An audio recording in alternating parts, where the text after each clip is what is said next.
warahmatullahi wabarakatuh. Waalaikumsalam warahmatullahi wabarakatuh. Selamat siang menjelang sore teman-teman. Siang menjelang sore. Gimana kabarnya? Baik. Alhamdulillah. Udah lama ya kita nggak ketemu ya? Ya. Ini kayak berasa lagi nonton konser gitu di belakang banyak banget. Konser Blackpink-nya. Yang tahu nggak hari ini kita mau belajar apa? IPA. Geografi. Iya, IPA saya bukan geografi, sekarang itu lebih ke ekonomi.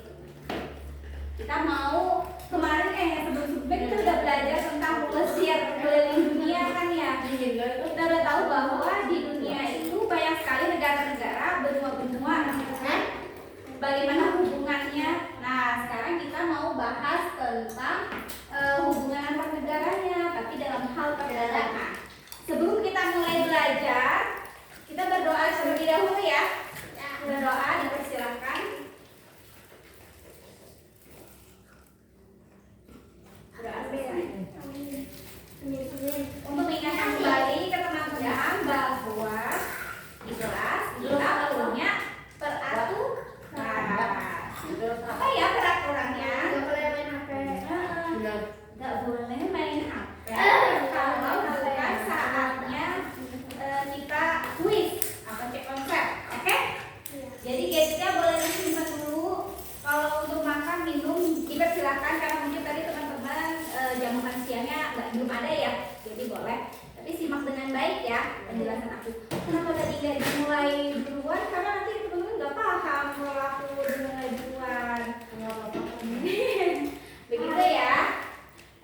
Nanti juga teman-teman akan ada namanya stacem seperti biasa. Nanti akan aku nilai di akhir kelas ya. Nah, untuk hari ini kita akan belajar dengan topik Indonesia dan masyarakat dunia. Tadi aku bilang sebelumnya kita belajar pelesir keliling dunia tuh. Ada apa saja benua-benua di dunia? Benua Asia, terus Amerika, Australia, benua Afrika, Eropa. Kalau yang paling besar benua apa? Benua yang paling besar benua Asia. Benua yang paling kecil Australia. Australia. Kalau benua nomor 2 terbesar di dunia Amerika. Amerika. Nah, hari ini kita belajar tentang perdagangan antar negara.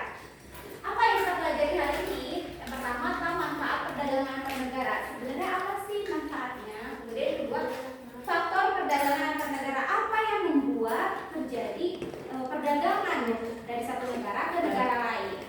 Nah, teman-teman, di sini ada yang udah masuk nggak? Udah.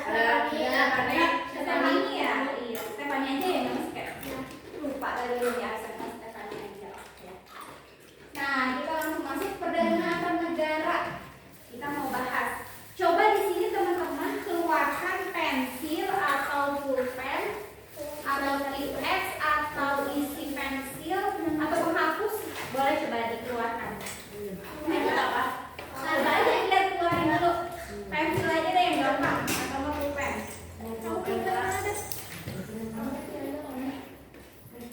Kalau pensil ada nggak pensil? Pensil, pinjam ya. Pensil, penghapus ada nggak penghapus? Ada. Ya boleh pinjam penghapusnya. Buat apa gitu, Kak? Ada deh. Pak.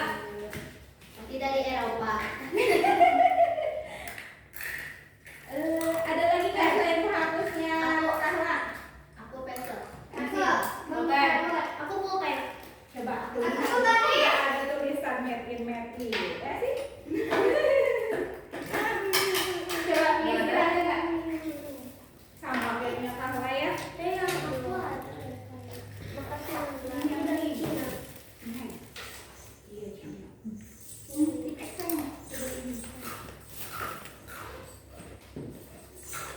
Kakak. Ini.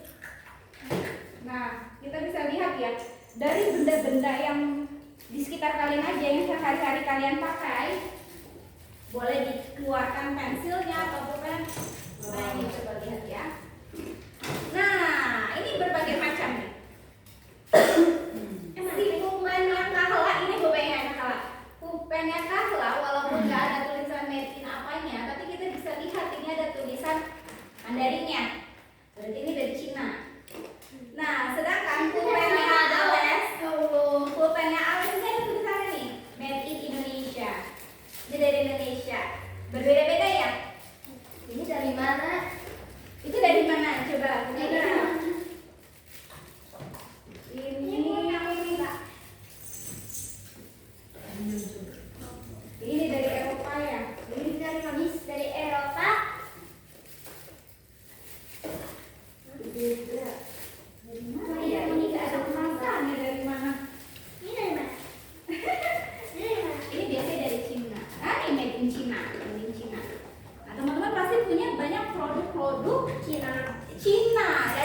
dari masyarakat sekitar, itu dari Indonesia. Nah, untuk perdagangan antar negara ini kata kuncinya adalah proses jual beli antara satu negara dengan negara lain. Seperti tadi Cina menjual ke Indonesia. Banyak juga barang-barang dari Indonesia yang dijual ke luar negeri. Seperti itu teman-teman. Jadi itulah yang dinamakan perdagangan antar negara. Contohnya Amerika misalnya ya. Amerika itu terkenal dengan buah apelnya. Dengan buah apel. Sedangkan Swiss itu terkenal dengan coklatnya. Dengan coklat. Nah, ini bisa saling melengkapi nih satu sama lain. Yang dari Amerika misalnya butuh coklat, dia beli di Swiss. Nah, dari Swiss ini butuh apel, buah-buahan, banyaknya dari Amerika. Begitu teman-teman. Sampai di sini paham nggak? Paham.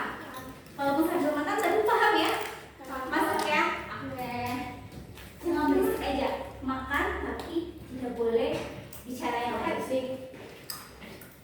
Nah, jadi ini contohnya ada Amerika menjual apel, sedangkan Swiss menjual coklat. Nah, dalam perdagangan antar negara ini, teman-teman, ada dibagi menjadi dua. Ada namanya ekspor dan juga ada yang namanya impor.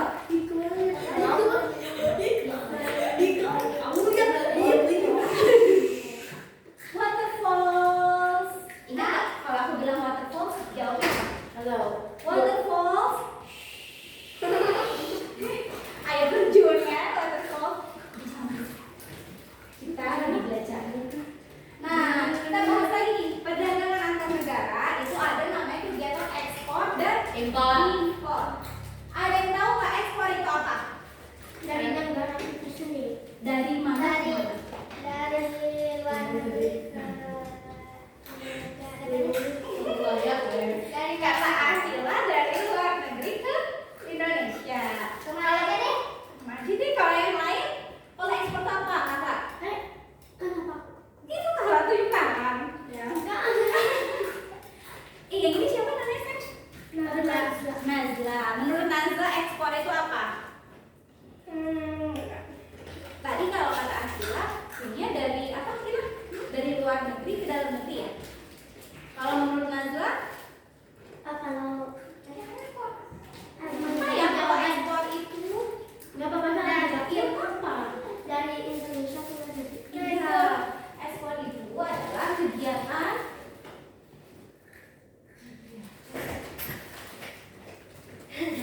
Minta tolong.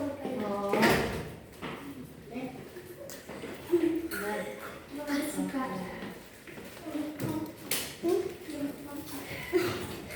Halo guys. Ini ada balik dengan minum.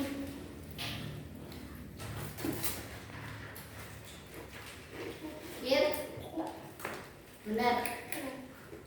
Nah ini kalau ekspor itu adalah kegiatan menjual dari dalam negeri ke luar negeri. Orangnya yang melakukan kegiatan ekspor ini dinamakan apa teman-teman? Kalau yang nama ini apa? Dinamakan apa?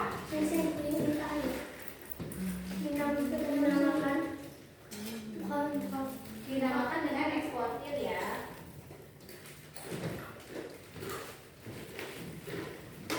Sedangkan kalau impor berarti kebalikannya, dia itu apa? Dari luar negeri ke Indonesia. Ya.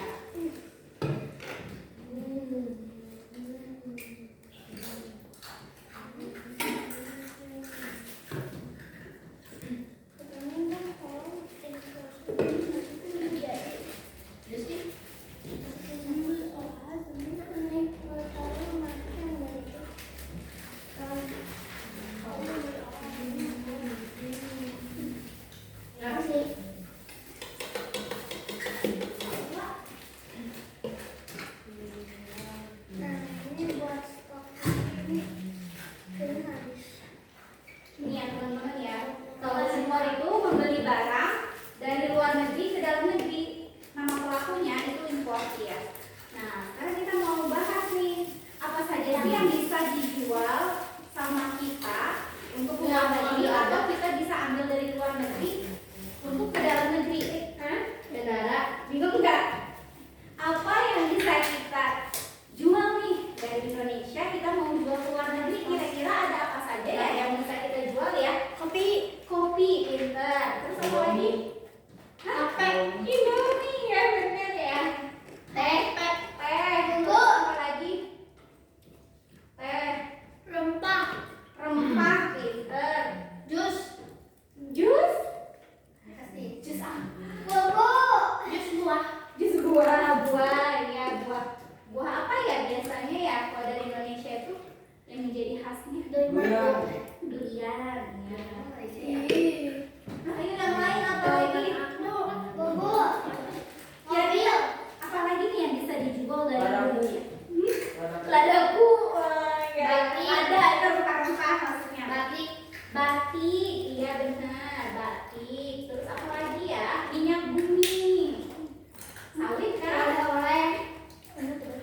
dijual ke mereka itu akan dapatnya mahal, seperti satu buah kelapanya aja bisa $10. Jadinya sekarang banyak $10 itu ratusan ribu, bisa sekitar 150.000. Jadi mahal teman. Nah, terus lagi kita mau bahas nih lagi yang ekspor. Iya sayang. Apa diterjemahkan sudah dipikir murah ya, kenapa di luar negeri mahal? Iya karena kan di sana nggak produksi itu.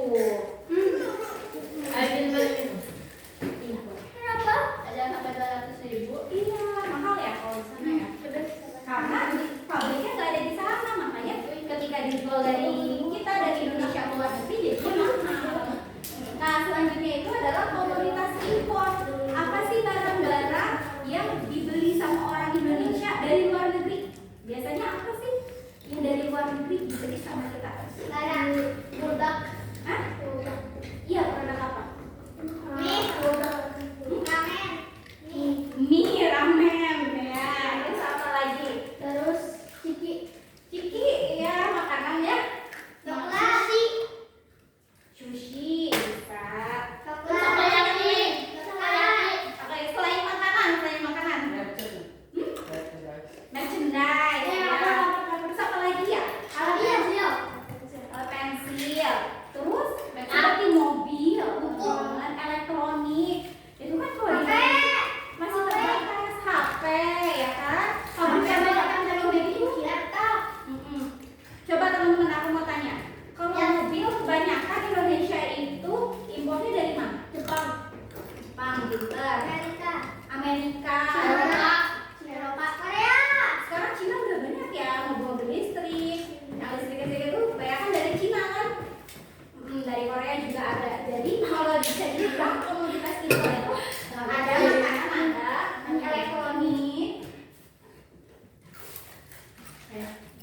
kendaraan bermotor. Kak, izin dulu. Sama jadi kan? Ini yang mau ambil aja satu banketnya. Jangan habisin.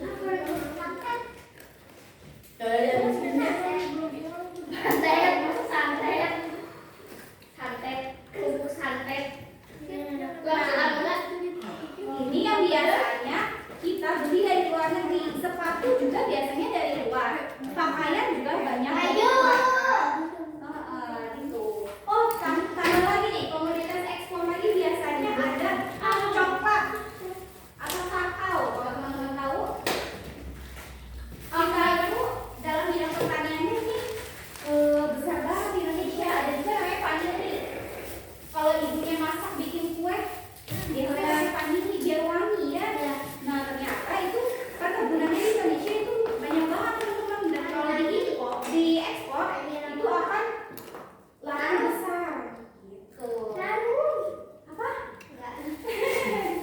Sampai di sini ada yang mau ditanyain nggak? Tidak paham? Oke. Kamu tahu nggak yang tahun air itu? Nah kita lanjut lagi ya Aku mau nanti. ke uang swasta dorong perdagangan antar negara. Udah habis? Sebenarnya faktornya apa saja sih yang membuat antar negara itu melakukan kegiatan jual beli? Menurut kalian apa saja? Faktor yang mendorong terjadinya kegiatan jual beli antar negara. Faktornya tapi nggak contohnya kayak gimana? Adalah contohnya kenapa sih kita beli mobil dari Cina? Soalnya nggak ada diproduksi. Karena dari produksi di sini kan susah diproduksinya, nggak ada tuh alat-alatnya, misalnya Indonesia belum mampu teman-teman. Nah kita lihat ya faktor pendorong perdagangan antar negara. Yang pertama perbedaan sumber daya alam. Teman-teman kan udah belajar tuh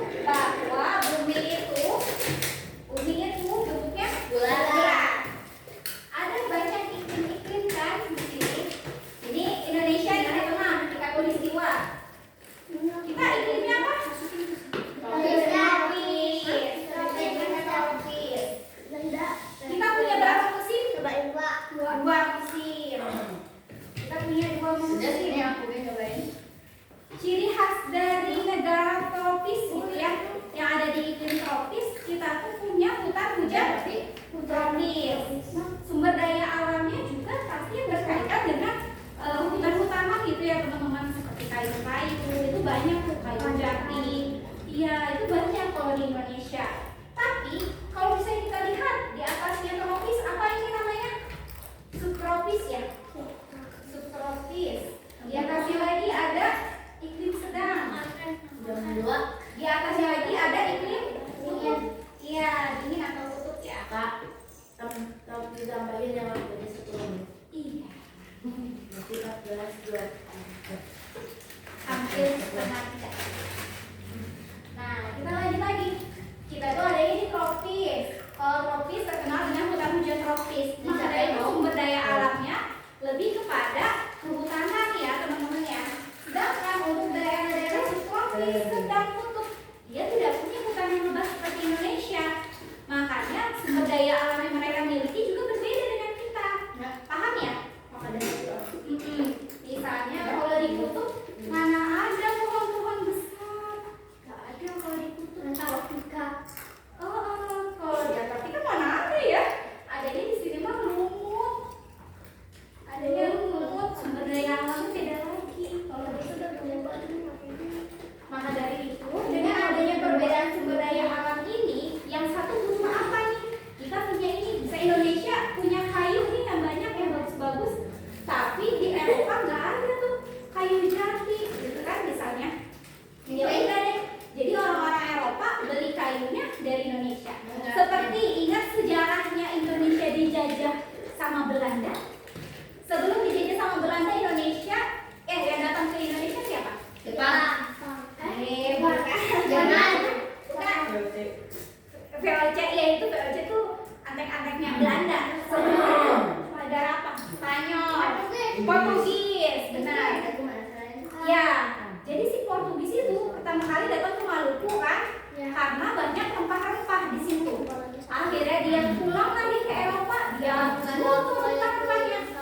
Dia bilang ke orang-orang di sana, nah mereka nanya kan, ini datangnya dari mana? Kok bisa dapet sih ini rempah-rempah seperti ini? Oh, saya habis berkelana ke negara yang ada di sana. Ya udah, akhirnya mereka pada ikutkan ke Indonesia. Akhirnya mengambil sumber daya alam yang ada di situ. Nah itu dia, dari perbedaan sumber daya alam terciptalah perdagangan antar negara. Seperti tadi perdagangan rempah-rempah, perdagangan mobil, seperti itu ya teman-teman ya. Paham? Selanjutnya adalah perbedaan penguasaan teknologi. Nah, perbedaan penguasaan teknologi, kata kuncinya di teknologi. Yang ada di bayangan teman-teman, kalau kita ngomongin teknologi, yang terbayang adalah negara apa? Cina, Korea,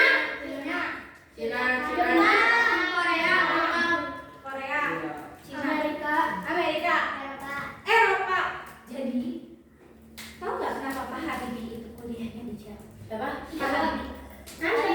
Pak Habibie. Oh, tak kuliah di Jawa. Jerman. Karena dia punya 200 iPad. Apa saya? Kemarin IQ-nya gede. Karena IQ-nya gede. Karena dia memiliki fasilitas pendidikan teknologi terbaik itu pada saat itu adalah Eropa, terutama di Jerman. Dulu di Jerman itu sangat berkembang banget teman-teman mengenai teknologinya ya.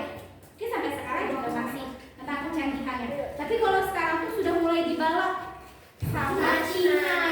Iya, Cina itu sudah berusaha untuk membalap negara-negara yang sebelumnya berkuasa. Ya boleh. Nah, jadi perbedaan penguasaan teknologi ini mendorong terjadi perdagangan. Contohnya tadi di Cina dia sudah mulai berkembang tuh teknologi mobil listrik, sepeda listrik, motor listrik. Tapi di Indonesia pabriknya belum ada, belum bisa dikembangkan di Indonesia gitu. Oleh karena itu terjadilah perdagangan antar negara. Ini contohnya teknologi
selain mobil, pesawat juga Indonesia punya. Itu yang PT Dirgantara itu yang ada di Bandung, kalau kalian tahu, itu punyanya Pak Habibie. Sekarang diurusin sama anaknya beliau, Pak Ilham. Itu masih dikelola sampai sekarang. Tahu Itu tentang teknologi pesawat ya. Karena sebelumnya mereka sekolahnya di mana? Di Jerman. Iya, di pusat Anaknya masih hidup. karena ada perbedaan kuasa teknologi ini. Terus yang ketiga adanya perbedaan selera. Maksudnya apa ya perbedaan selera ya? Kok dari perbedaan selera ini bisa terjadi perdagangan antar negara sih? kamu keguguran. Nazla coba apa Nazla? Nih, Kenapa ya? Maksudnya apa nih perbedaan selera? Kok bisa jadi perdagangan? Apa ya sih? Kak? Contohnya, nih tuh ya. orang Eropa itu suka minum kopi. Tapi orang-orang Asia seperti Jepang, Korea, teh, pinter. Jadi beda selera. Yang satu yang di barat sana sukanya kopi, yang di Asia sukanya